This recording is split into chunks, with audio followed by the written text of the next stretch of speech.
Hello, and welcome to the Delusional Boyfriend Book Club, where if shooting a pedophile in the nuts is wrong, I don't want to be right. my name is Courtney, I'm Phoebe. and we'll be your hosts. And today we're talking about Three to Fall, which is the third volume and the final volume in the trilogy, St. View Slayers versus Sinners. which is going to be our fourth trilogy that we have read by L. Thorpe. Yep. And I am so sad that we are not just like only reading L. Thorpe for the rest of forever because this has been so much fun. Yeah. I really love this. And getting the teaser chapter at the end where we meet the couple for the next series made me really. By the way, that is the opening scene of the book, except it's from Violet's point of view. Yeah. Oh my God. Which I didn't even connect because there was so much time. It was like a whole year in between Drops until of the we book. just did this reread. And I was like, oh yeah, that's the first chapter of X's and O's, except it's from Violet's POV. That's so funny. I didn't even remember that. This world, the St. View world that we have been in this year has been so immersive, and the characters coming back and all doing cameos has been so much fun. Yeah. And we got a lot of time with Scythe in this book. Yeah. And that was awesome. And I just really loved reading L. Thorpe. I'm so glad that this is an author I now don't just have an introduction to. I can say that I'm like really well read in L. Thorpe, and I'm definitely going to finish reading the other books. So yeah, thank you so much for this, Phoebe. I would never have found, would I have ever found this author if I hadn't found you? No, because you know how I found it was a random video that popped up on Instagram in 2023 that was a girl like, okay, so there's a prison guard and there is the teacher at the prison and there is the lawyer and the prisoner and they're all together. And I was like, say less. Literally say less. And that's how you sold me. And I was like, well, if that's the story she writes, we could just do a whole year of it. And it was really that easy. And it's been the thing I've regretted least in my life was jumping in head first with one author for this year. This has been so much fun. So fun. So we have our very good friend Brooke, who Phoebe and I are very excited to introduce you guys to next year, and we've just pounded out the calendar for next year. So we pounded it out, baby. So if you guys want to see what we came up with, please go follow our socials. Make sure that you're subscribed to the podcast and you've got your auto downloads on, because I will be releasing a 2026 book club episode where I kind of just go through every title, lightning fashion, and then tell you guys to go look at the blog and see where you can read and watch everything, because next year we're also going to be watching live action dramas. So Princess and I will be doing an episode on Heated Rivalry, which is the hockey drama on HBO Max. And then all the rest of them are going to be K-dramas. And I'm sure Phoebe will probably agree to do a couple of those with me, but I am really excited to do them. I've been dying to watch more K-dramas. And if you girls listening out there are usually watching the romance novels and you're interested at all, we are going to continue doing manhwas, which is the Korean webcomics, and then the K-dramas as well. And I think they're all Korean dramas. There might be a couple Japanese or Thai dramas mixed in there as well. So if you guys have ever been like curious about that world, it's super fun. It's basically like the soap operas of Asia. Yeah. And there are a lot of gay ones. And so I specifically have chosen the BL stories, which is boys love, the BL stories that are in that genre. So please join us. Make sure you follow along, catch the calendar. And with that being said, we're going to jump into this. So our tropes are going to be the same as usual. MMFM. We have dark romance, motorcycle club. We've got a little bit of an age gap. We've got a cult. We've got revenge story. What else? Enemies, lovers. Yeah, child trafficking. Trigger warnings, child trafficking. Yeah. Child marriage.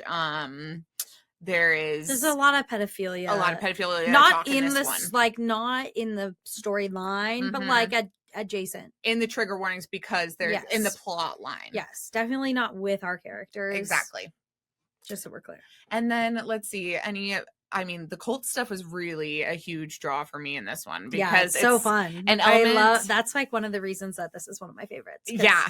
We love we're true crime We're girlies. true crime girls, and all the other ones had a murder in them, but this one didn't just have a murder mystery. Yeah. It had several, and it had a cult like getting brought down it as has well. all the things. Oh, it's so good. So those are our tropes. Phoebe is going to lead us right through it. So, Princess, take it away. Where did we stop off? So at the end of book 2, we ended with the hospital getting stormed. Kara runs away. She sends the guys to go get Haley Jade at the school. Her and Willa escape, and she has Willa drop her off at Grayson's apartment.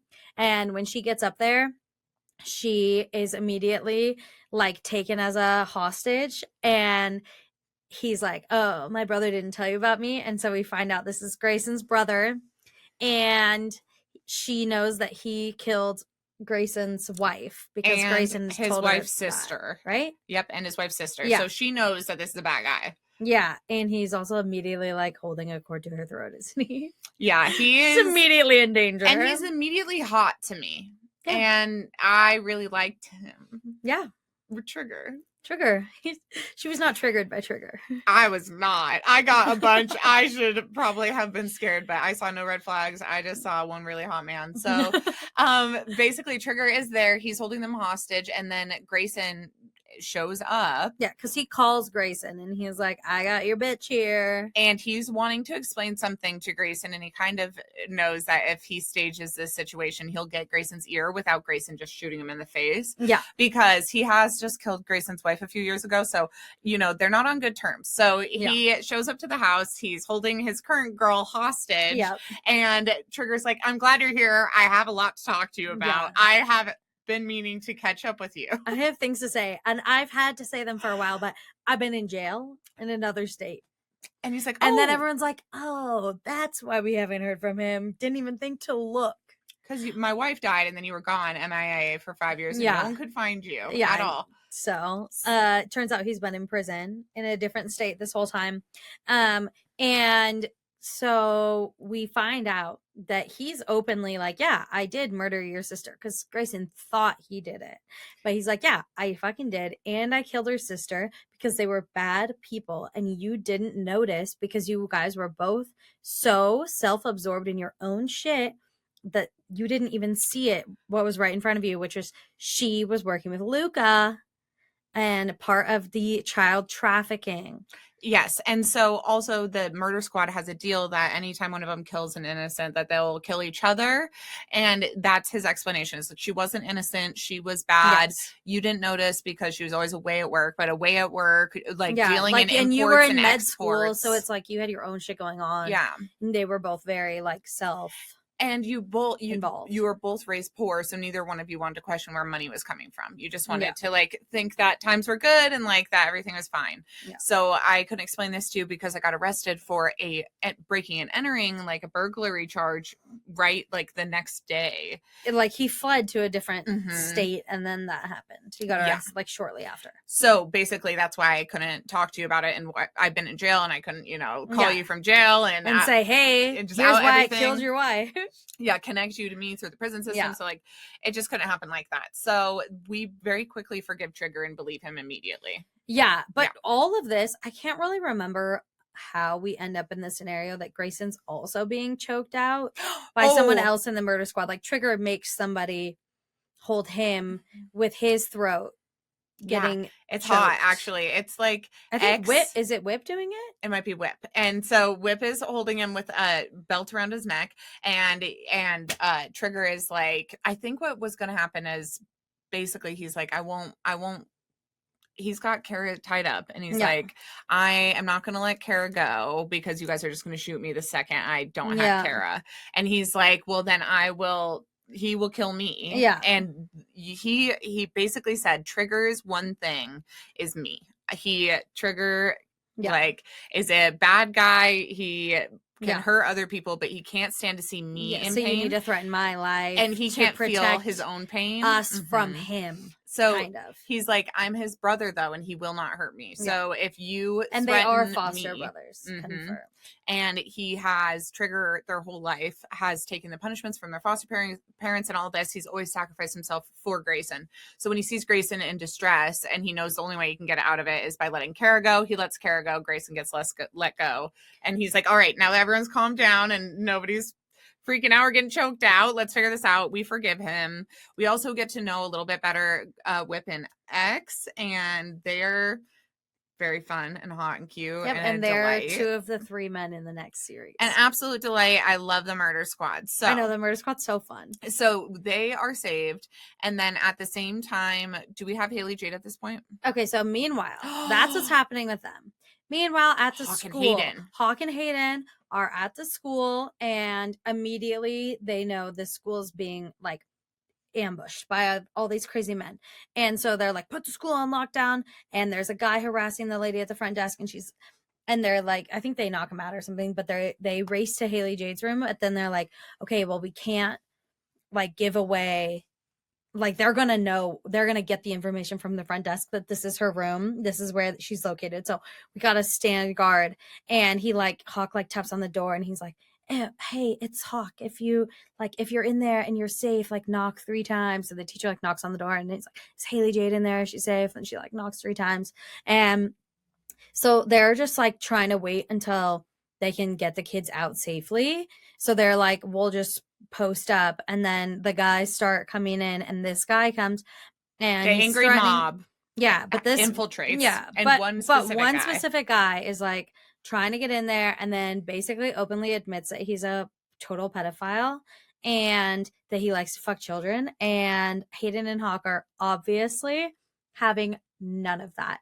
And so Hawk's like, Hayden's like, I got this, I'll deal with him, but you need to like make noise to just like he doesn't even say anything. He like goes to take him, and Hawk just starts singing. So Hawk starts singing, Hotel California, which is what he sings to Haley Jade, which is this is such a cute moment, while also a horrifying string of events, because I'm pretty sure, I don't think he shoots him, I think he cuts his dick off. Oh yeah, he says, I left him one nut, his dick will never work again. Yeah. So he's like, if the cops get here in time to do their job, I think he just straight up like castrates him. Yes, thank you. Yep. So that was gorgeous. So we get the kids out of there. They didn't see anything. They didn't hear anything. Like that guy's just a eunuch now. He's a eunuch. That's the word I was looking for. But I think he might also have like, you know, when you cut a hot dog down, this is how I was imagining it. You were imagining it this way? They took one instead ball off. They took one ball off, and then he cut the penis down.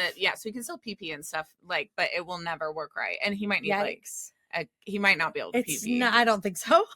But maybe. I mean, they might be able to stitch it back up. The urethra, I think that would be amazing. They could probably stitch it back up. Oh, I'll tell you, this book had the most sweet revenge of all of them. And in the last series, we got a guy getting drowned in.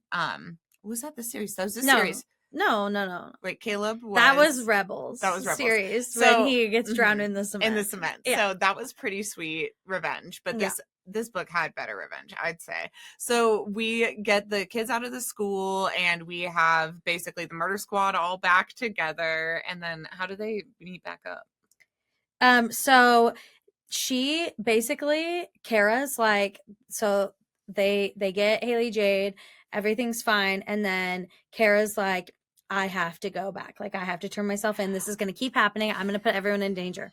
So she's like gonna do it, but then Bliss wants to throw a party for Wart and Hawk's birthdays at the restaurant. So they do that, and she's like, okay, I'm leaving tonight, like I'll be out by the bus station, I can escape.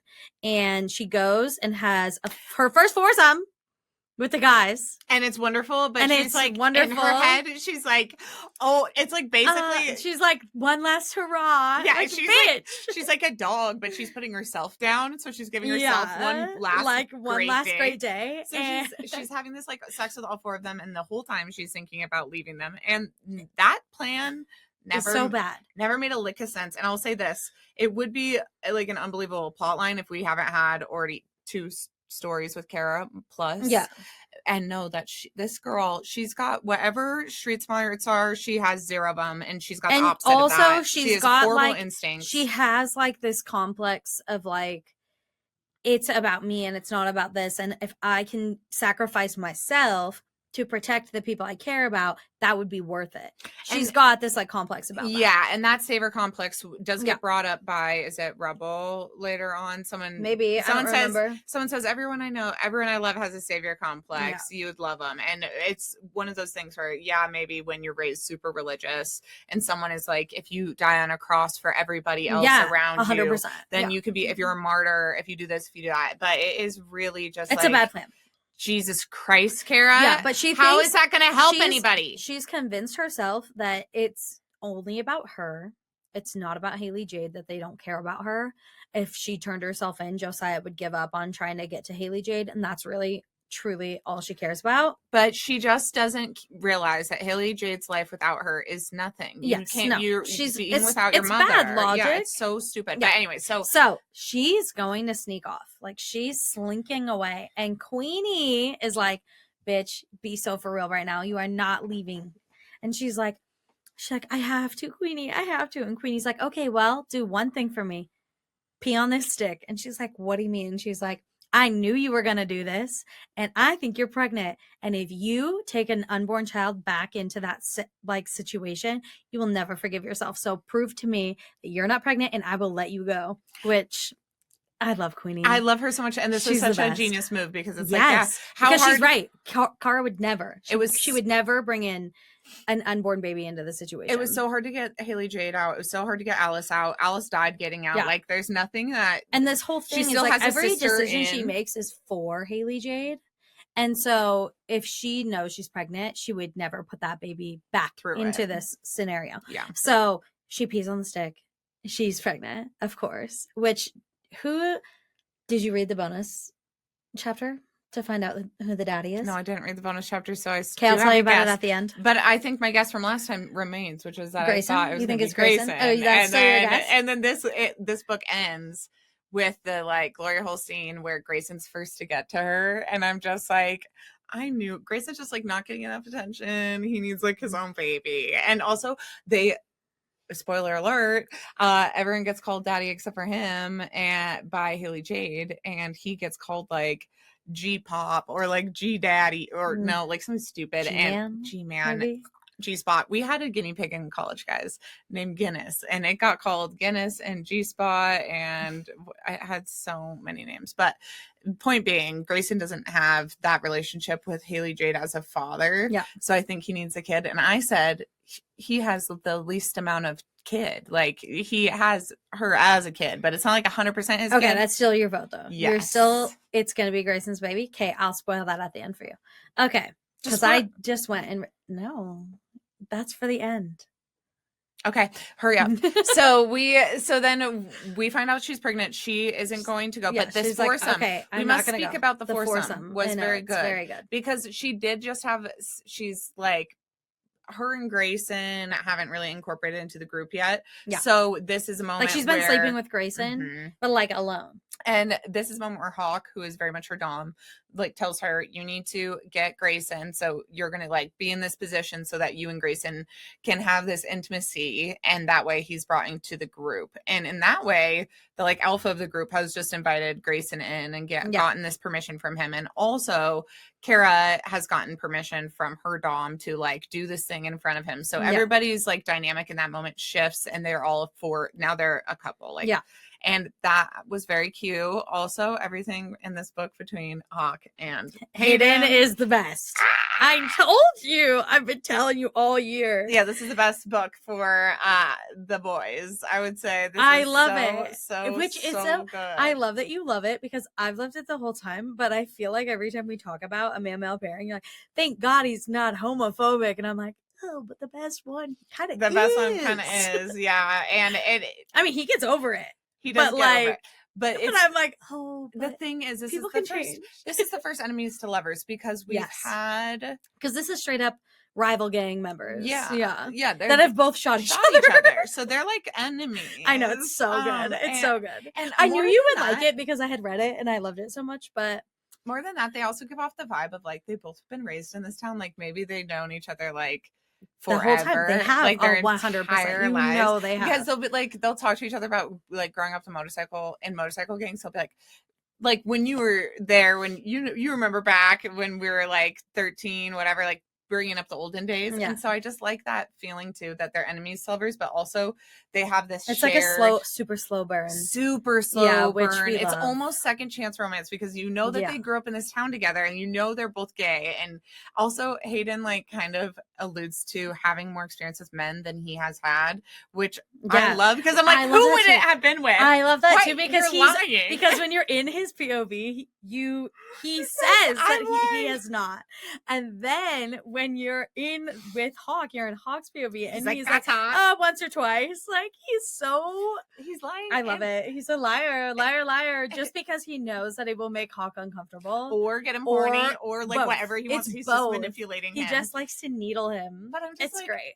Who would Hawk, who would he have Hayden have hooked up with? Like, I'm just like, you guys, I feel like you know everyone in this town, and neither one of you has experienced that with anyone else yet. So it is very cute that it's first for them. This is like a sex club town. Sure. People be going to that. Sure. And fucking people. But you never know. You just never know. They're both in historically homophobic motorcycle gangs, which is why I say it, because it's like, if either one of you was slightly gay, there would be rumors about it, and that's been like a big deal, is like rumors, blah blah blah. So there is moment in this when they hold hands in it. Okay, I'll let you go back to it. So we find out she's pregnant. Okay, so we find out she's pregnant, and then how soon does she tell the guys? Like immediately, because they walk out and she's holding the pregnancy test. Yeah, it's like immediately. It's immediate, and they're like, "What the fuck is that?" And she's like, "I'm pregnant," and they're like, "You can't leave," because newsflash, the boys also knew she was gonna try to leave. And one of them like found her packed bag and was like, "We're gonna go spoil it." Hayden's she's like, "Well, it's already been spoiled." Hayden's like, her backpack's in my truck. Like,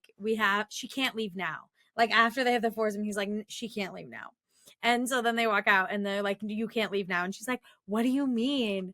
What do you mean leave? And they're like, we knew you were going to leave. She's like, what do you mean? Who, me? I was so sneaky. And they're like, you weren't sneaky, but we're trying to give you the freedom to make your own choices because you've never been given that your whole life, which hot. So hot. It's very hot. It's a stupid plan by Kara, but it's very hot that they were like, we can't cage her. She's already like a caged bird and she can't be that anymore. Like we can't be the people that cage her. Like this which is so this series really fleshes out the difference between like being a black flag person and being like a black flag lover. Like these boys, Scythe, like I'm sure Whip and X that we've just met, like you can have this is like the ideal code. Morally gray character. It's like you want them to do bad things, but be the person that they are good for. Exactly.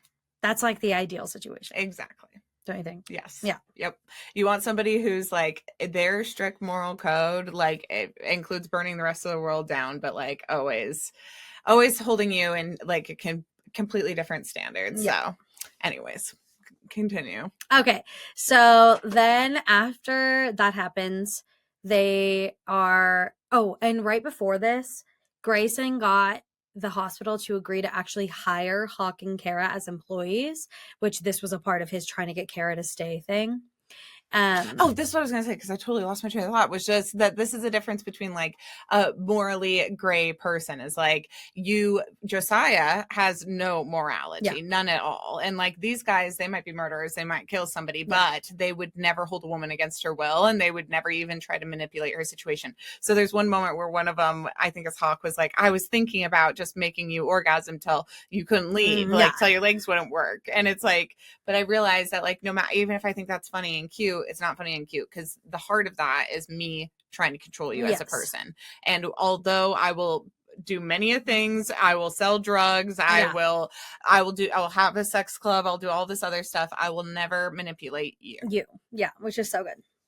Exactly. So the hospital decides they're going to do a program, so they're going to pay for them to go to school while they're getting paid to work at the hospital, which is like an insanely good deal. Yeah. Like that's crazy that they got that to be a thing. It's like a work school paid like a work internship. study program. And so they do that. So they start studying, but they have to get their GED. So then they start studying to get their GEDs. which is they're constantly getting distracted because Kara wants to fuck everybody involved in the GED study process, which is Gray and Hawk. And they're also learning as a family sign language with Yes, with Haley Jade, which so is they're so just like cute. very busy. They're running this sex club. They're running this restaurant. So like life for a second has returned to normal. Yeah. We still don't know who Alice's killer is. And at this point, or they've kind of just like accepted that. No, at this point, they're still looking. They're still looking. They're but still she's looking into it. decided the It's body not gets trigger. released. Mhm. The body gets released, so they've decided to have a funeral. Mm-hmm. Right? Or does that happen after? That happens no, that later. happens later. Mhm. Okay, sorry. That I happens finished later. this book a week ago, so you know. And I did gone. just finish it. But I will say that there is, so. Yeah, that happens later. I remember now. Mhm. Okay. So Kyle decides that they need to contact Kyle's parents Mm-hmm. because she's been reading all of Alice's messages. Okay, so Kyle, this is where we are. They discover Kyle has a phone.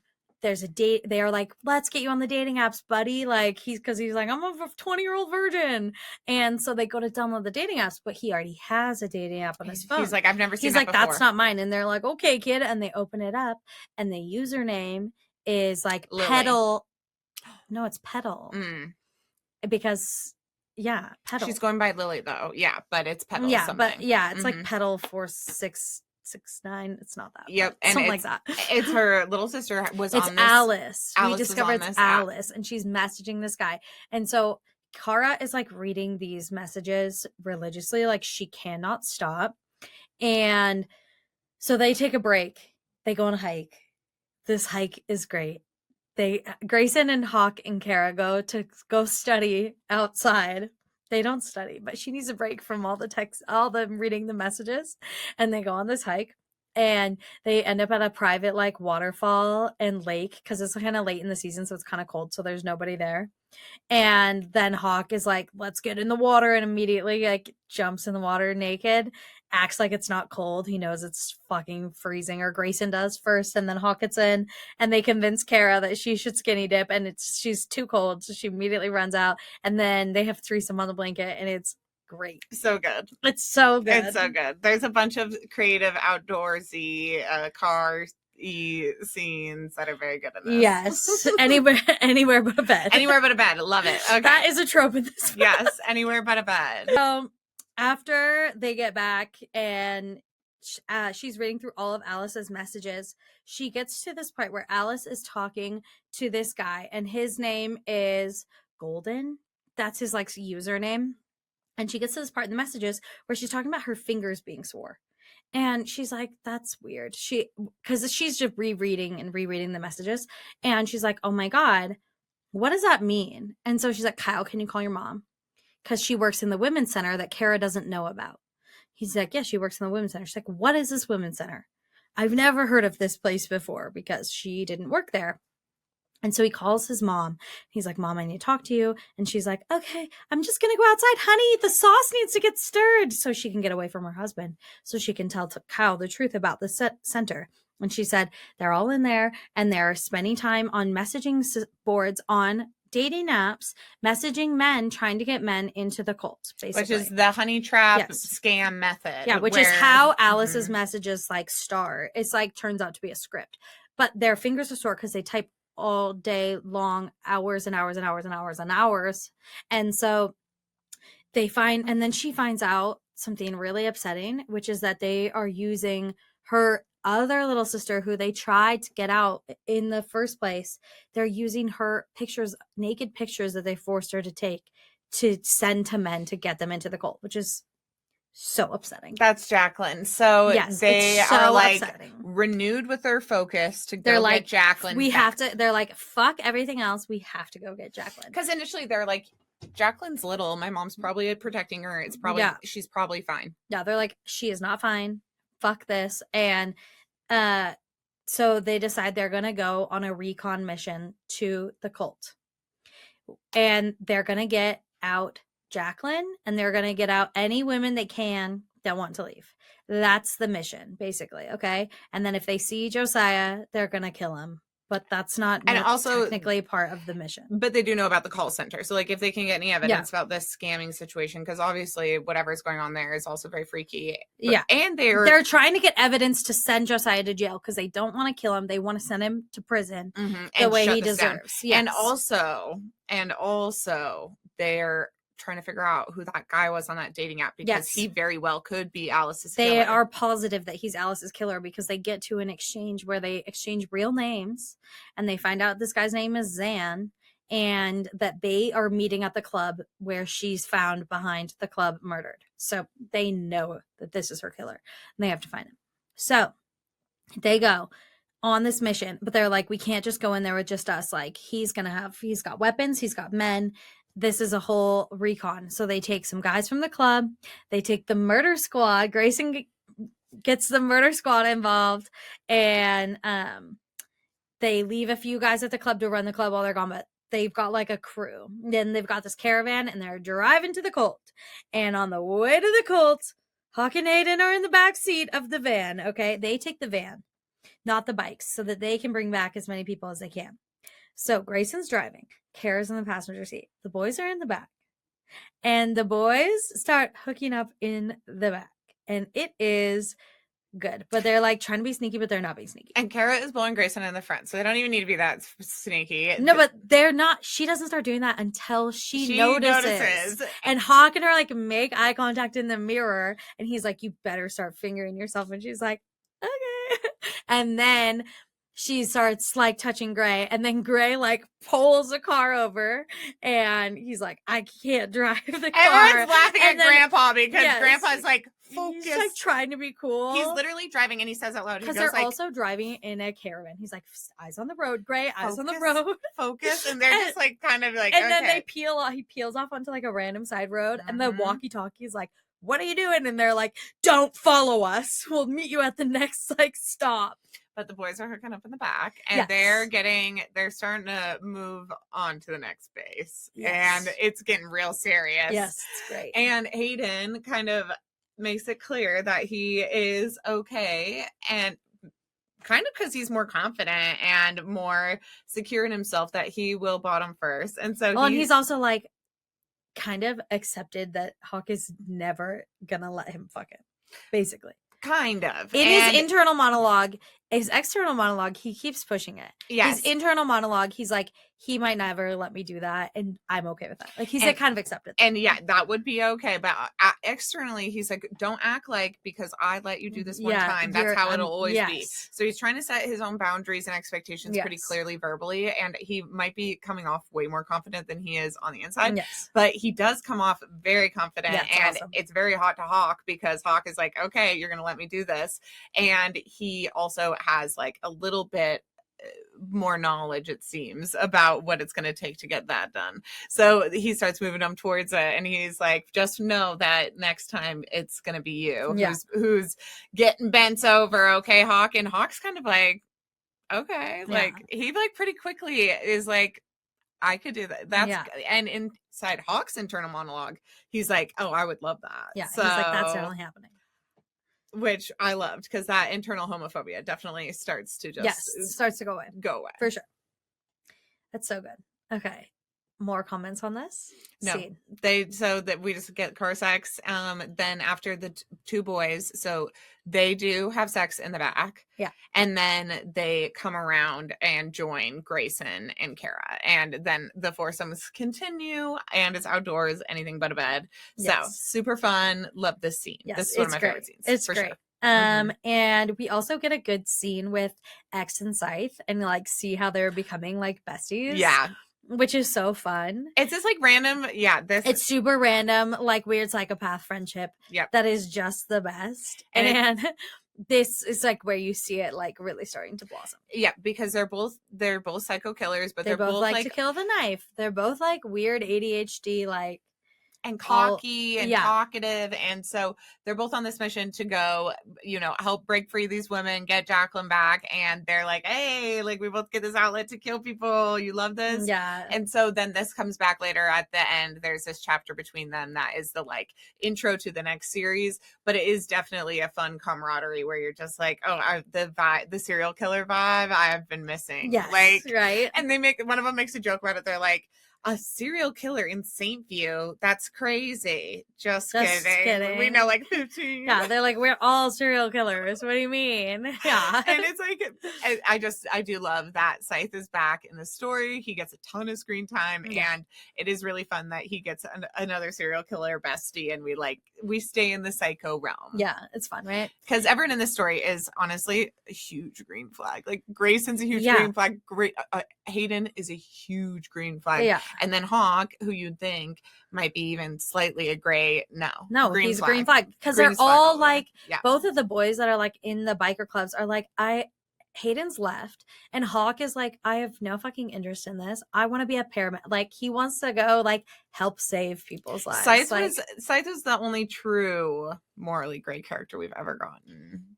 And he is truly morally gray. I know, but Fang is like an enforcer for the MC, so he be killing people. He be killing people. He be killing people. He not be enjoying it. No, it's more out of necessity for sure. He's sure. like I think he goes like robot mode, whereas Scythe goes enjoying one mode. of the most fun parts about the next one because it's the murder squad. So all three of them are in the murder squad. So it's like they begin up to no good. It's great. I am very, very excited. Okay, so please do stay tuned because we will be dropping those as bonus episodes. For sure. Please. And certainly. Don't be mad at us for doing a bunch of like common stories next year and not so much like unknown hidden gems like these ones, because we just want to cover our bases as far as like the stories that you should cover and should read that I have neglected, and so I just have like gaps in my knowledge. So don't be mad at us. We'll circle back to these indie authors and to stories like this that other people haven't heard of. I'm excited because there's some books I haven't read on the list, which I've read all of these, which love. I mean, I'm happy to revisit them, but I am excited to read some new books. Yes, that's fun. But we will absolutely get to X's and O's, Whips and Chains, and what's the other one? Reaper and Ruin. Reaper and Ruin. So those are the three. You haven't met Reaper yet. Oh, okay, stop. I'm so excited. We have to like immediately choose when we're going to do this because for next year, I was almost like, we all picked 4 books and I was like, all 4 of mine are Elthorpe. And then I was like, I guess I'll branch out. Maybe I should branch out. I'm doing that thing. I'm hyperfixating. I'm doing that ADHD thing. I'm hyperfixating again. Okay. It's okay. I read all her books in a row, every single one of her books. She's like really good because I was obsessed. So I get it. I understand the way you're feeling. Yeah. So everyone is on their way to destroy Josiah's cult. Yeah. So they're on the way to go save Jacqueline. So they get there. They split up. They've got this whole plan. They split up into their parties, and she's with her guys, and she's with Scythe, and X are with them as well.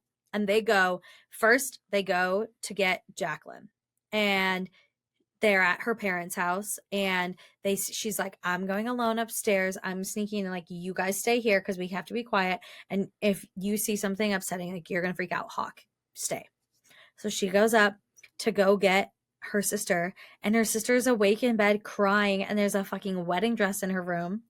And you're like, what the fuck is going on? And Jacqueline's like, I'm getting married. And she's like, what do you mean you're getting married? Like, to who? And she's like, Josiah. And she's like, what? She's 13. She is 13, and her parents have agreed to marry her off to Josiah, who is, by the way, her sister's fucking husband. Mm-hmm. It is so fucked up. It's super fucking dismal. So it's so upsetting. And I kind of forgot about that. No, so then going into this reread, I was like, oh yeah, that's the worst. Really fucked up. And it was before this part, we had been at the restaurant that Hayden runs, and Luca Guerra came with his dad. And this is a pretty important detail. So he came with his dad. But that was in the last book that they showed up. It was in this one. And so they show up at the restaurant, and they serve him, and there's this question, or this gets brought up, where basically they're talking about how Luca Guerra's sister, who is 15 years old, has just been married off, and he's part of this Italian mobster family. So nobody's saying anything. And he basically just has to shut up and go along with it.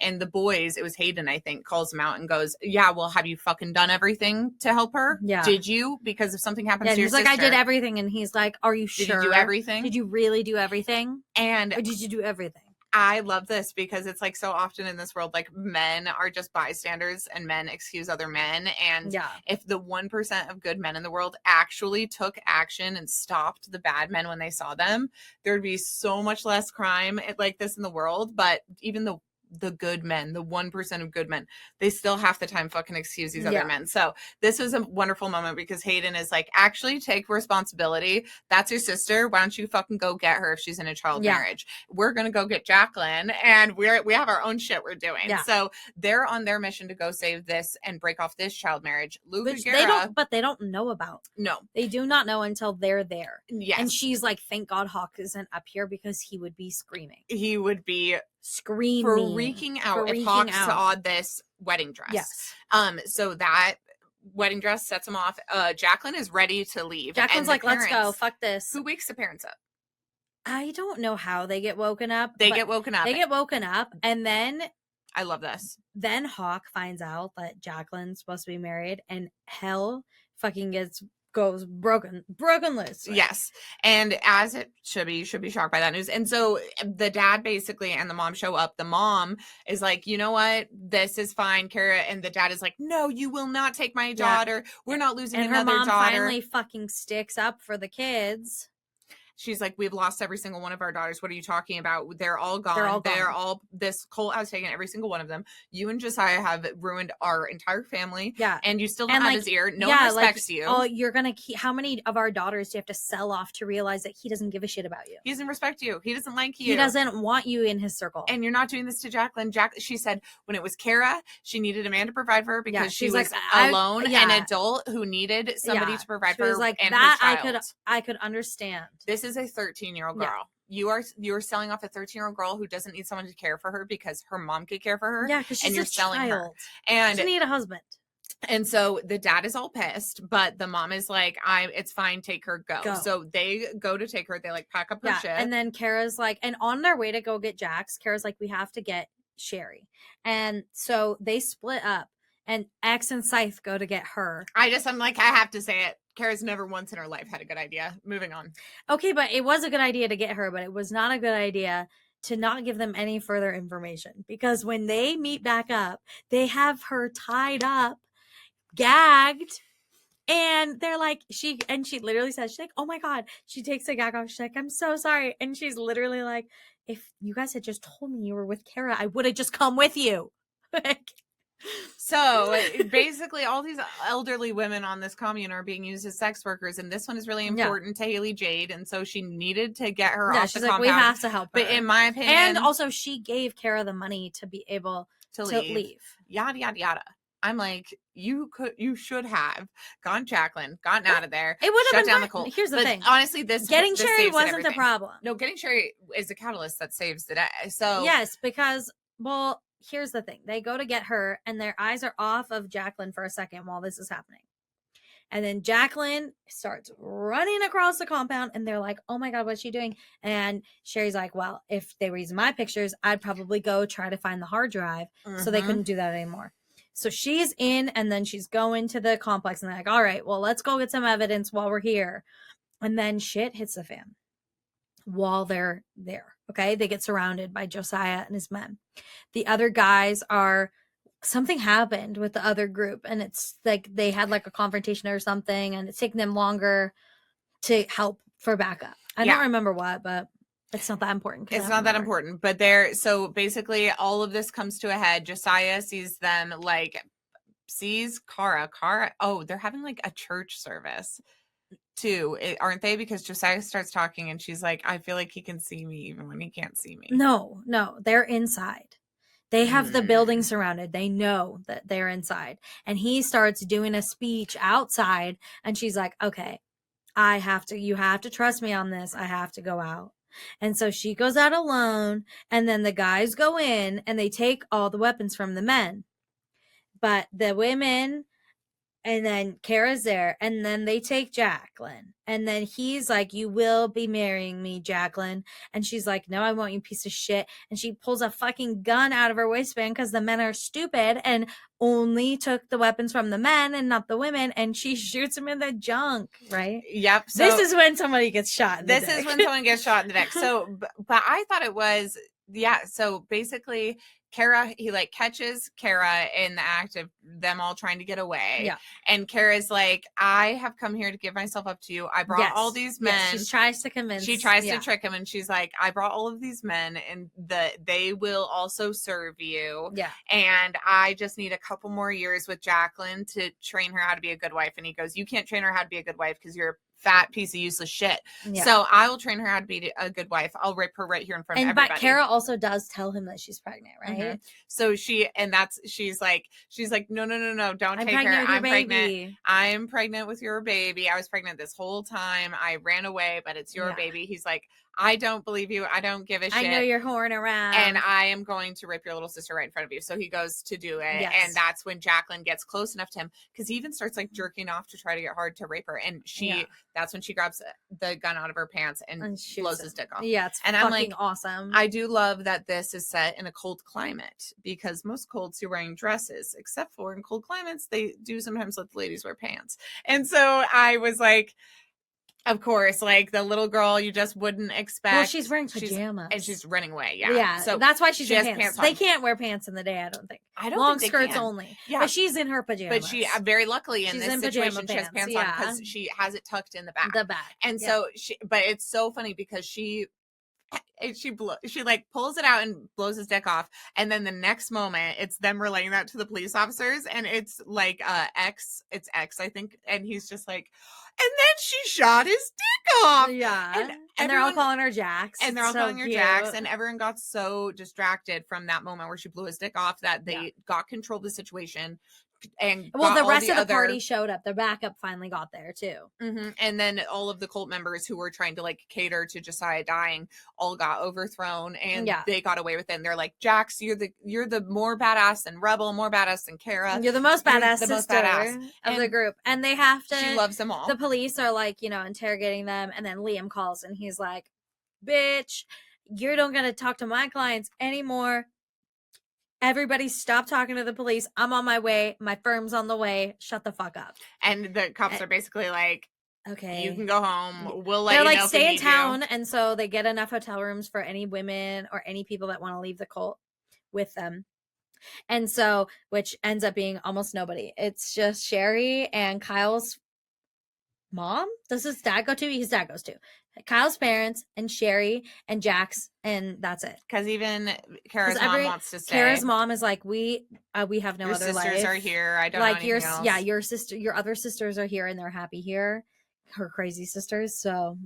So then we get our Jacqueline back to the St. View. We have everybody seemingly okay. And this is when they have the funeral. Yes. And Carrie's like, I can basically move on, accepting that like we'll never know who killed Alice. And we're going to do a celebration of life. They get her body back. They plan the celebration of life, which is very much for Kara to mourn her own life on the compound and her sisters and her mom and her dad and Alice, and celebrate all of these people that Alice would have got to meet if she had been around.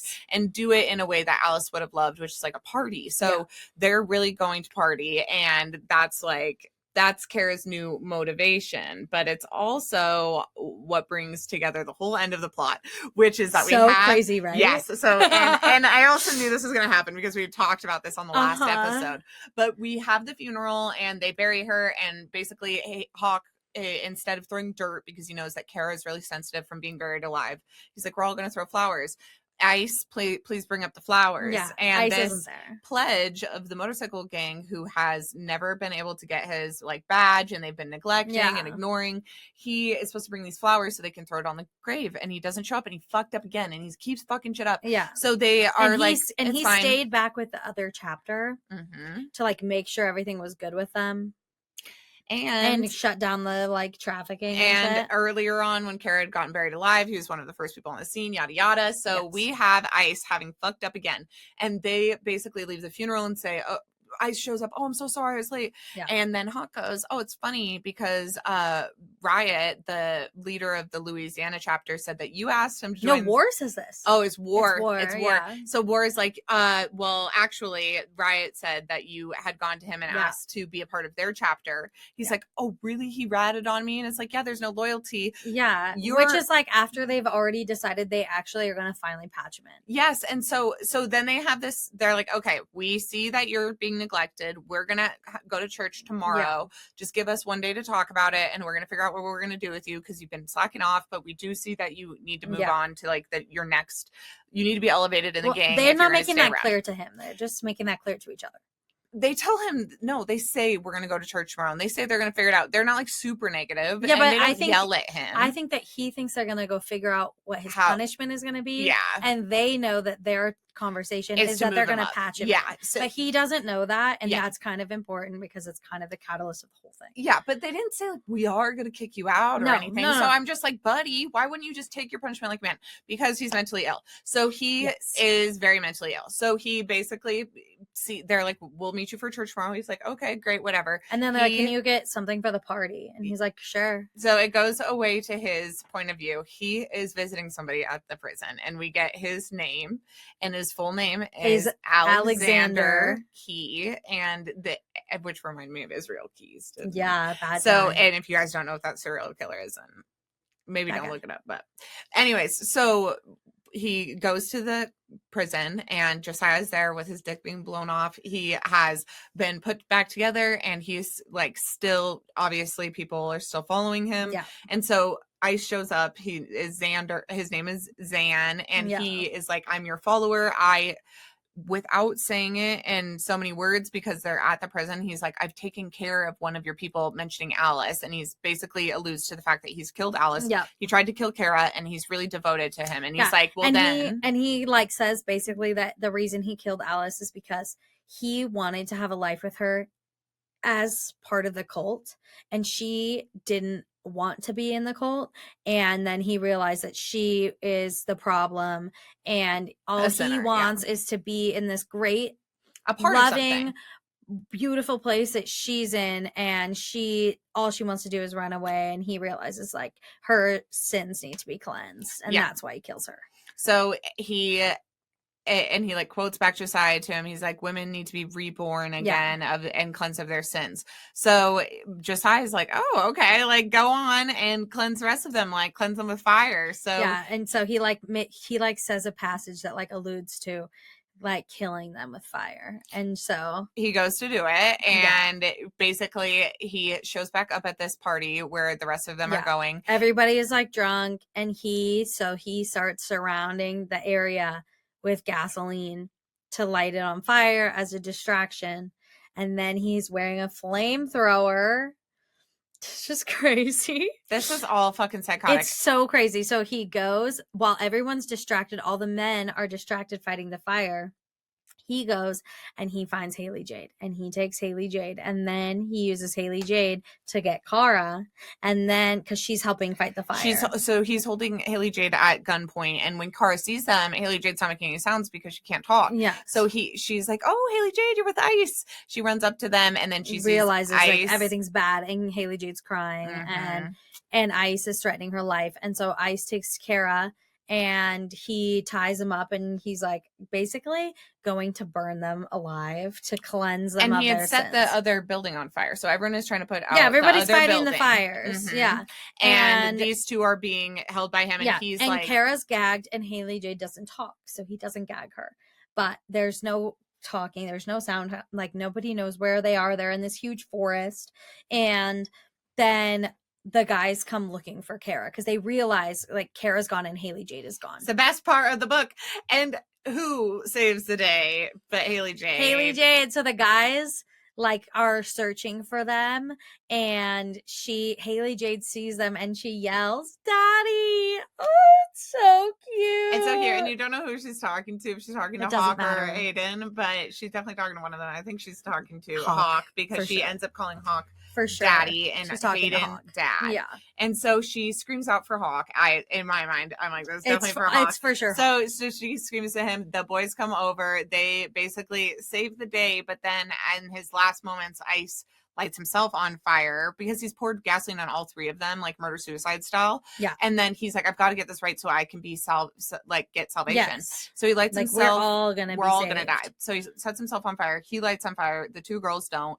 And he like literally. Yeah, because he takes a step back when the guys come running, so he breaks like the line of the gasoline, so he's not touching the gasoline to light the girls on fire when he lights himself on fire. Happens. Yeah. So he lights on fire in front of everyone, including Haley Judd. And they're like, "Get her out of here!" And he's so like she kind of runs obviously, away. He's having a horrible time. Yeah, he's like begging them to kill him, and I'm like, do not kill him because then the cops are going to think that you killed him, and instead you could be like, he's wearing a flamethrower. He obviously lit himself on fire. No, we shot him. So anyways, he does, before they can get the chance to mercy kill him, he dies. And that's great because he was very, very dangerous to others. And in this scene with Kara, he like admits that he, like in his ramblings about how he needs to save them, he's like, I need to save you just like I saved Alice. And so she realizes that Ice is the one that killed Alice. Yes. And also he's like, I need to be cleansed of my sins. So you can, it's like sad because you'd see he's been totally manipulated. He's been catfished by this cult. He's been scammed. Yeah, he's been listening to the podcast. He's like really bought into the cult. One thing that I think is crazy is that him and Alice like spent the night on the same fucking compound before she died. Before they met. No, they didn't.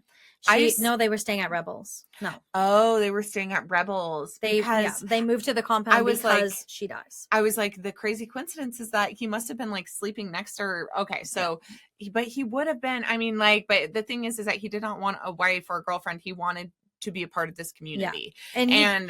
He did want a wife, but he wanted a wife in the way that you have a wife in that scenario. Yeah, no, he wanted to be a part of the cult, and but he did not want to be in love. Like, it doesn't matter if Alice was delivered to him. It didn't matter who she was. Like, literally, she was almost, the girl he liked was almost delivered to him at his doorstep, but it was not about liking a girl. It was about being a part of a cult. It was about liking where she was. Yeah.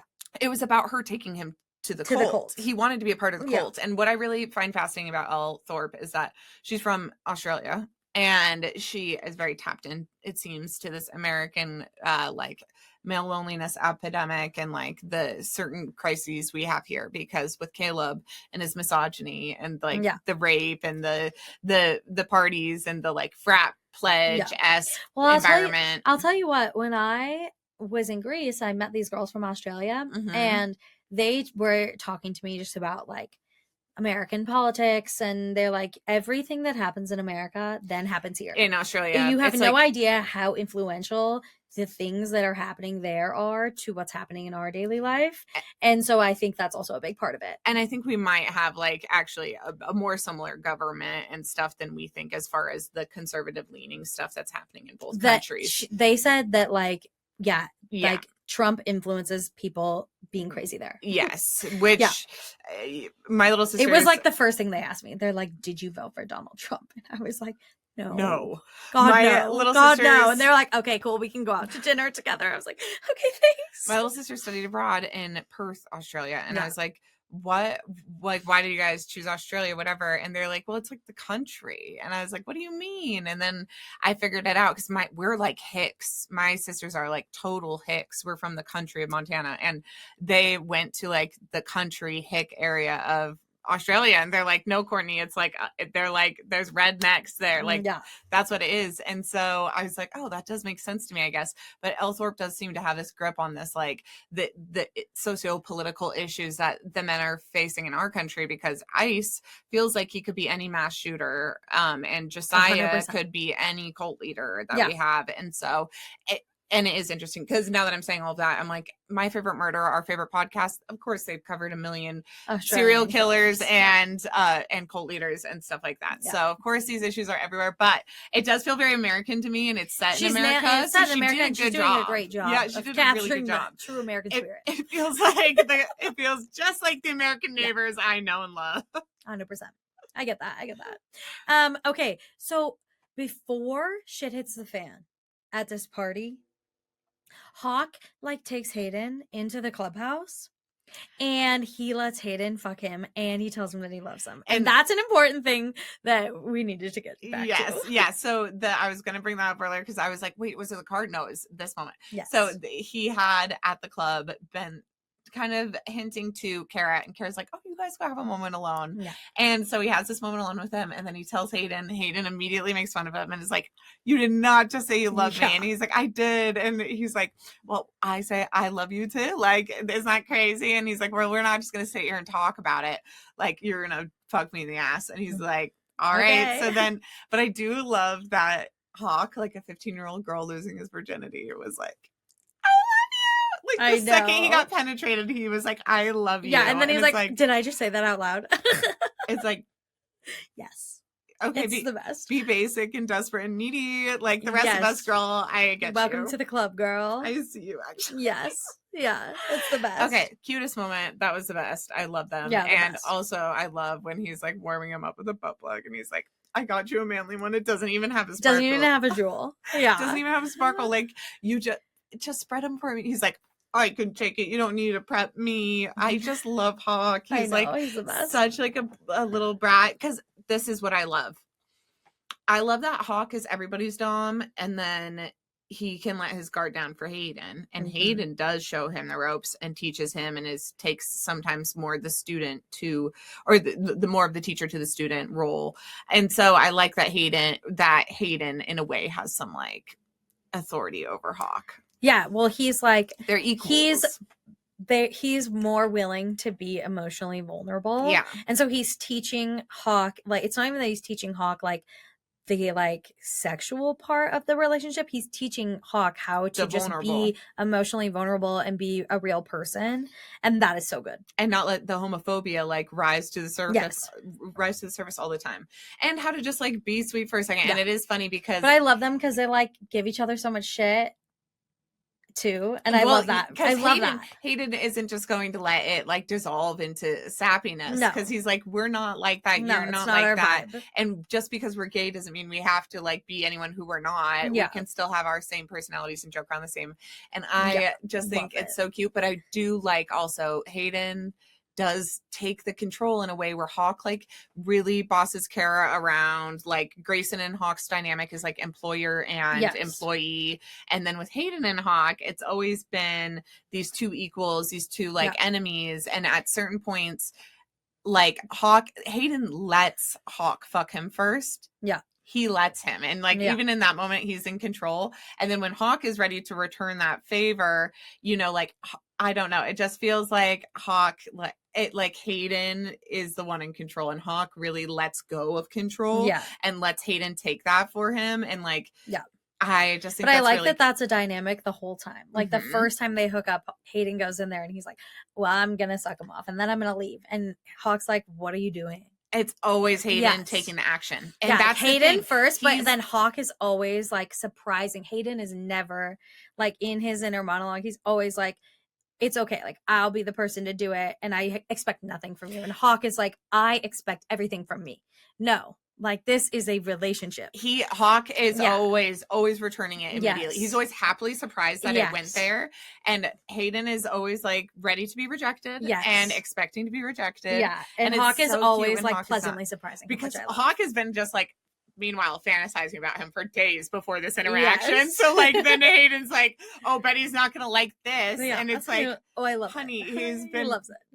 That's all he's been thinking about. He's been praying to God. He's been planting seeds in his mind, and they are growing. He's been asking Kara to go to you, and she wouldn't. And he's been devising plans that haven't worked out thus far. So like Hawk is really angling for this the whole time. Yeah, but it is cute because when they're together, he softens and he's vulnerable and he's sweet. Yeah, and there's even a moment where he like whose name is it? Is it Hawk's real name? Whose real name is something Grayson. Stupid? No, it's not Grayson. Yes, it is, because that's his last name. Oh, what is his first name? Colin? Yeah, I think and he's so. Like, what a boner. It's something like that. And they're like, oh, we're not going to call you that. Yeah, it's Grayson's first name. It's so funny to me. But I do like that there's just like this between all of them. Like, it is lighthearted. It doesn't like I love really the men. Like, sappy. they're like very like rib each other, but they're also like so all in. Like they care about this, they care about each other, but they show it in a very like Yeah, it doesn't. It's way, not like which I like. If it got Yeah. too sappy, I would get pretty annoyed. And there are some sappy moments for sure when Kara's like, "I'm not attracted to Hayden's face. I'm attracted to his soul." I'm It's like, like you're attracted to both. He's hot. do you know what I love? I'm like, I love Elthorpe's writing. I'm just like, Kara is just annoying and she makes bad choices and she's sappy. And that is so believable actually, because she's written this character who I'm like, yeah, some girls are like that. And Kara is like that. And how would you not be like that when you've been in the situations that this girl has been in? No, I would be cold and heartless like I am. But Kara. No, but she's grown up so naive that like. She's so sweet. Yes. Like in relationships, she's still like that. Yes. And she's just, yeah. So there's moments where she'll be like that. And I'm just like, oh my God, Kara is such a sap. But the boys are never sappy with each other because they're not saps. They're like motorcycle guys. No. And they're true to that character. I love it. And Grayson I love the dynamic. It's so good. Grayson is sappy and Grayson is like heartfelt and he tries to therapize them and they'll be like, oh, don't try to be a know-it-all now. And he also will be really goofy with Haley Jade and he kind of acts like the like goofy uncle or goofy dad and they all make fun They're of like, him. God, he's not funny.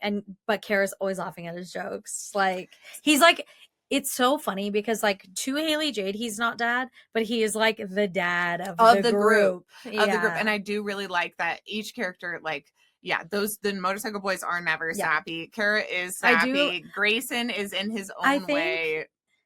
I think like one of my favorite parts about an author who can write reverse harem is that they like understand that the dynamics between different people in the relationship are going to have their own special little things, which is very realistic. And so it makes them really good at writing their special relationships, like in the whole family dynamic, with other people outside of the group. They get very good at writing that, like those little relationship dynamics, which I love. Grayson specifically has like these moments with Haley Jade and stuff where it's like, that relationship can't just be copy and pasted from Hayden and Hawk. It has to be unique to those two. And it is really unique to those two and really believable and informed by the rest of the story. And it feels like everyone's code is really unique to them. And everybody has these very individual characters. In my mind, they look very individual. Yeah. And I think when you're doing reverse harem, like you cannot just, when it's like some of these stereotypical BLs that I like you've just got this black-haired character and the white-haired character, and there's the black cat character and the golden retriever, and with reverse harem, it's like you can't just have two characters. We need 5 different. It becomes very like the character itself becomes very complex. You see a lot of sides of the character because different parts of them come out with different people within like the polycule. It's great. I love it. Then different like people are coming into that relationship from different areas, like a doctor coming in and a motorcycle club and a chef. Yeah. So like very, very interesting dynamics, all different personalities, super fun. So then at the very end of this, so we blew his dick off, we killed Ice, and then everybody hooks up at the sex club at the end. So this is funny to me because we recently did once in a while you got to update your titty pics, and we have updated our titty pics recently. And so at the end of this book, they're doing a titty pic. She's sending the guys pics with Kara.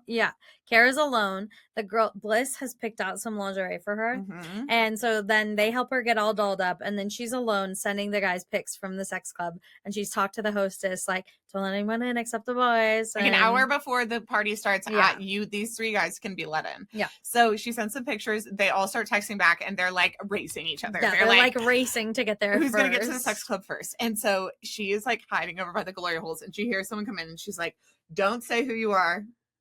Don't talk. Come to me. I'm here." And there's like a maze they have to get through. So they get through to the end of the maze, and she is waiting in the glory hole area, and she's like has her mouth ready, and a dick comes through, and she's like, "Oh, that's Grayson." Oh, that's Grayson. Sure. Immediately. And I was like, Grayson is the daddy of that baby. Do you know why? Because this is a representation of the sperm all swimming for the egg, and Grayson got there first. And now tell me if I'm right. You're wrong. Would you like to guess again? Well, then it's Hayden's. You sure about that? Is it Hawk's? Hawk already has Haley Jade. Why did Haley Jade do that? Yeah, but Haley Jade is Hayden's. Hayden's, yeah. And her and Hawk have been fucking the most. You're right. So it's just like logically speaking, it would make the most sense that it's Hawk's. I guess, But no, you Grayson. gotta read. Didn't Grayson, wasn't his wife like pregnant or something when she died? I don't. Grayson like needs a baby. Maybe. Are you joking? He'll get one. They always all get one. They'll have like 1 million kids. And this one's still his. Like that's the thing, is that the baby's still all of theirs. Wolfgang did tell me the other day. They don't find out the dad of the baby until the day of the birth. It's very cute. It's in the bonus scene. How do you even find out that fast at the day of the birth? Because their last checkup, they got a paternity test done. Oh. And then they have the envelope, but nobody will read it. Okay. And then Kara, you're in Kara's POV for the bonus chapter, which is very good, by the way. And she's doing an at-home birth because she's like, Haley Jade came into this world in complete chaos, and I just want this new baby to come in peace. And the doctor said it's a boy, so they all think it's a boy. And the whole time, Hawk has Haley Jade, and he's like making jokes about what the boy's name is going to be. That's a bird name. And he keeps like, he's like, okay, how about, like this, like Falcon. And he keeps making jokes. And then the baby is born. It's actually a girl. And Grayson's like, we should name her Wren. And then Hawk's like, I was just joking about the bird thing. Like, we don't need to name the baby a bird thing. And Kara's like, Wren's perfect. And Grayson's like, yeah, she's your kid anyways, Hawk. And he's like, what? And Grayson's like, I read the paternity test. And it's Hawk's baby, and they name her Wren, and it's so cute. Oh, that makes me so happy.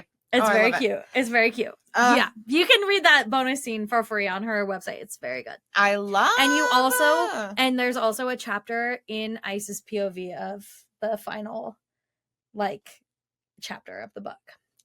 What I want anything nice is POV. Why did it's rough. She was like, I had to do this for writing exercise to get into that scene. Yeah, probably. So I guess here's a bonus. Yeah.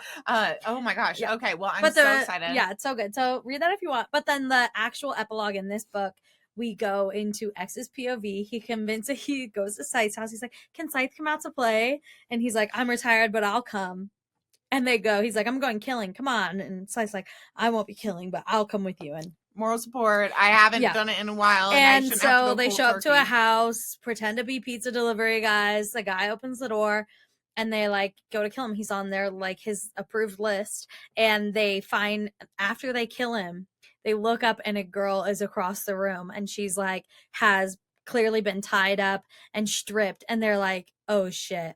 And he's like, well, we're not supposed to leave witnesses, but also we're not supposed to kill innocents. And she was clearly about to be attacked by this man, but she starts going crazy and chucking shit at them from the kitchen. She's like, because she doesn't realize that they're just there to hurt this guy. They're not going to hurt her.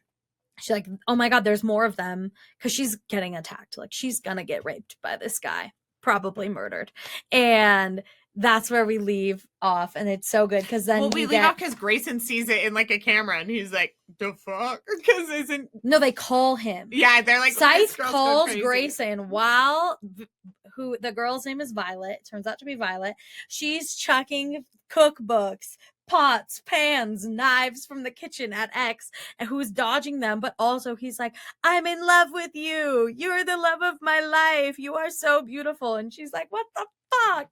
And X is like, I've fallen in love. And Scythe is like, hey, Gray, we've got a problem. Oh my God. So it's going to be those two and her and one other. Well, obviously not Reaper. Scythe. No, sorry, no. X and Whip. X and Whip and Violet. And then this guy named Reaper. Yeah, who we meet right at the beginning. Who she's prison pen pals with. And it turns out that he was in the Slayers before, when Army was running the Slayers, and he was the enforcer before Fang. Oh my God. He took the fall for something for Army, and so he's been in prison. And this whole time. That's this whole Reaper? Time jump. That's Reaper. Yeah. And she was prison pen pals with him. Is he old? No, he's Whip is old. Yeah, he's older than Fang. And Whip is like old. Silver Fox. Silver Fox. He's going gray, but he is 46 or something. He's the old man on the cover. Yeah. That's hot. Yes. Who also, by the way, is the photographer for all of the photos on all of her book covers. Oh no, he was like, can I Yes. get in on, did he like read the books and he was like, can I get in on this one? No, she told him, she picked his picture and she's like, you're on the cover of one of my books. And he's like, oh, like one of my photos is on the cover of one. She's like, yeah, no, you. And he's like, what? Yeah. So That is so funny. yeah, so he's like the photographer of all the cover photos that you see his on is all her hot, books. So kudos to I him. know he's a like, hot. he's a hot. He's obviously man. he's older than Whip is, but like he is a hot. He's like in his 50s. He's hot. Well, that's how I imagine Whip, so it doesn't matter because that's who Whip is in my head. So that's fine. Okay, so definitely follow along because we'll be revisiting who is. So that wraps up everything in this book, right? That wraps up the series. Okay, final questions. Okay, one. Good job. You said it was ice. It was ice. Ice Baby. Ice Baby. Nailed it. Okay, number 2. Is Hayden still your boyfriend after this 3rd book? Hawk is still mine. It's really hard not to pick Hawk because I know because he goes so daddy in this one. It's like so daddy. Ah! And then he's like the first to say I love you to Hayden, and Hayden just kind of like makes a joke about it. Like there's a lot of things that Hawk does in this that are like just the best. He graduates, he gets his GED, he's just like he does everything he needs to do. Hawk is so daddy. He's such a dom, but I do really love Hayden. Oh, we forgot to mention, so Luca Guerra's little sister tries to kill herself. Luca saves her, and then he runs away with her. And he leaves the restaurant to Hayden. Yeah, so Hayden's a full owner now. Really fun that Hayden is the full owner of that restaurant, but it is so hard. No, Hayden is still my number one just because the way he looks. And in my head, he's just like so hot. I'm trying to think of, isn't there like a motorcycle show that was really popular a few years ago, like during COVID? Sons of Anarchy? And there's the blonde who has like, he wears like once in a while, he like put his blonde hair like up in it. I've never seen the show, but yeah, probably. Do you know who I'm talking? You like can think in your head of like a blonde character from that with long hair. Yeah. And that's how I'm imagining Hayden. And in my head, he's just very, very, very hot. So I'm going to stick with Hayden. Love it. I'm going to stick with Hawk. Okay. And of this whole year, who do you think your standout boyfriend was? Oh, okay. So this is hard because it's a tie between Liam and Hawk. Those are my number ones. I can't choose. I'm sorry. I refuse. Those two are part of my reverse harem. Thank you. Liam and Hawk. Okay. You can pick 3.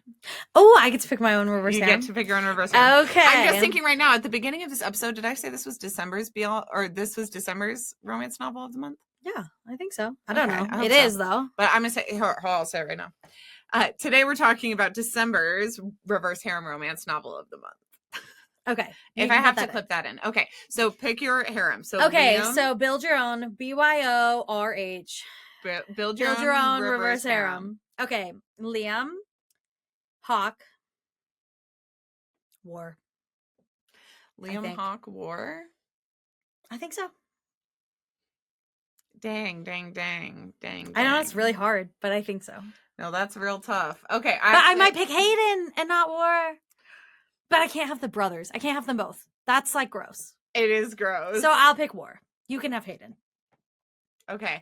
Which means you can't have Liam. This is what I'm saying. These are the rules. I think that Hayden has to be my number one of the whole year because I spotted him in that doorway and I was like, you, sir, I'm coming back for I know more. when we read that scene in prison, you're like, why did she write it like more that? About him. She wrote it in a way that was just all foreshadowing. It's just like, this character you will see again, you will love, you will meet again. So just hold your breath. Because she had plans. She had a lot of plans. She's a lady that plans. That's why I feel like Hayden's my number one because I was like, oh, I was waiting for you this whole time. Yeah. So my harem would obviously have to be Hayden and then Scythe Vincent because that's 2 in 1, so that's almost an extra guy. That's really great for me.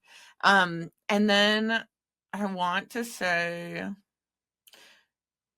from the first series, I'm like, I love Liam so much, but I also really love Ro. I know. But then also in the second series, we had, who would we have in the second series? Nash, War, and Scythe. / Vincent. And then I was thinking you were going to maybe pick Kian. Oh, in I'm your like, group. no, Yeah, I'm missing I'm like, an you're missing entire- somebody that No, you I'm like, love. I was like, is it the second? No, it's this the third one. Yeah. Okay, so in the third harem, and there's also Fang, though. Yes. Okay, so this is an issue. It's hard. It's so hard because to choose only 3. this is Only 3 boyfriends. Fang and Kian and Vaughn. But it is funny because I feel like, gosh, for Rebel, she got like Kian and Vaughn, who are like honestly such like, they're like so normal people, and Rebel is so like scary. And then Kara is so straight laced, and she got all unhinged. One guy runs a murder club, and the other 2 are full on murderer motorcycle people. But then Rebel, on the other hand, who uses like brass knuckles all the time, she got like a gardener. But he also does fight. Financer. He's a street fighter. I mean, kind of. He like boxes at the gym at this point. But anyway, so I would say probably okay, wait. And I will say that like War, I usually picked War over Fang in the moment. But for this reverse harem, for my reverse harem, I'm going to lock it in with Hayden, Fang, Vincent Scythe. God, 2 blondes. Look at you go. That's crazy for you. I didn't pick any blondes. Because Fang is a blonde. Well, Fang to me is just scary like Frankenstein. In my head, Fang just looks like Frankenstein. Oh, by the way. He looks like a monster. By the way, Violet is Fang's sister. That they were separated when they were in the foster system. So you find that out in the first book. But I thought you would like to know that. I do like to know that. Also, I like to know whether or not you and I are going to watch Frankenstein and then do an episode on it. Oh, I mean, maybe. Stay tuned, please. Stay tuned and find out. Will you please do it with me? I'm trying to have keep you the watched people it on yet? their toes. No, I will watch it with you. Okay, but you haven't watched it yet, right? Yeah, no. Okay, guys, we're definitely going to do that. Be cool. Okay. Stay tuned for more exciting stuff in 2026. Thank you so much for joining us for this month's Reverse Harem Romance. Yes, it's a good year of Elthorpe St. View year. I hope you all had as much fun as we did. We had so much fun. We've been dreaming of being podcasters forever, and we couldn't think of what to do. And then finally one day this idea came to us sitting on the couch, and we were talking about books. We were talking about books, and we were like, this is all we ever talk about. So thank you for making our dreams come true. Doing this podcast together is like a real bucket list item. So this has been so fun. Thank you so much for joining us. We'll see you next year.